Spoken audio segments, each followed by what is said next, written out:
นี่ថ្ងៃនេះពុកម៉ែបងប្អូននាំបងប្អូនកូនចៅប្រពន្ធកូនក្មួយមកសម្បុកទៅរកថ្នាំមកបងប្អូននាំគ្នាដើរទៅរកថ្នាំ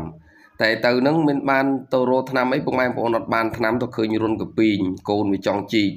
វាចង់ស្គាល់កពីងនាំមីងក្មួយជីកឥឡូវអង្គុយត្បានេះ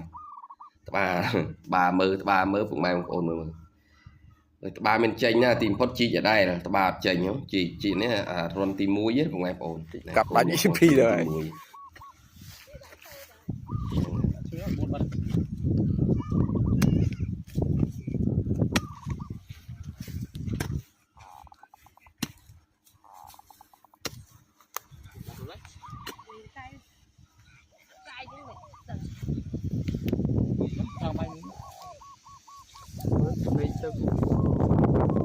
វិញសុខដ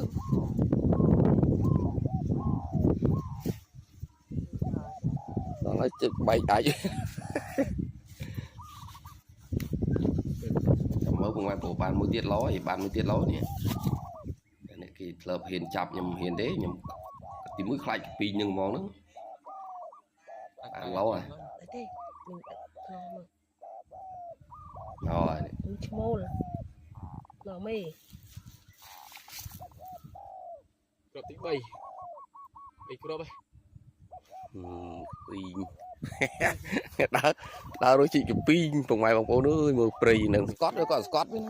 ទី2អូននេះមិនជីកដល់រុនទី2ពុកម៉ែបងប្អូនមើលរុនទី2នេះបានមួយទៀតហើយបានស្កត់ខ្នងហ្នឹងបាទនេះកាន់កាច់គូមហើយ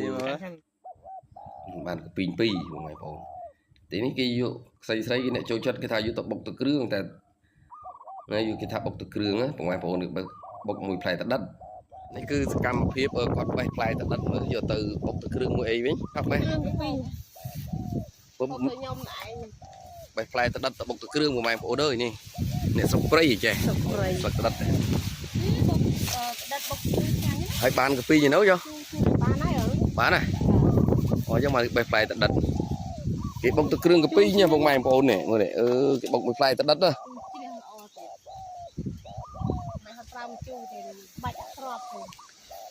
សពហើយបុកទឹកគ្រឿងកពីមួយផ្លែតដិត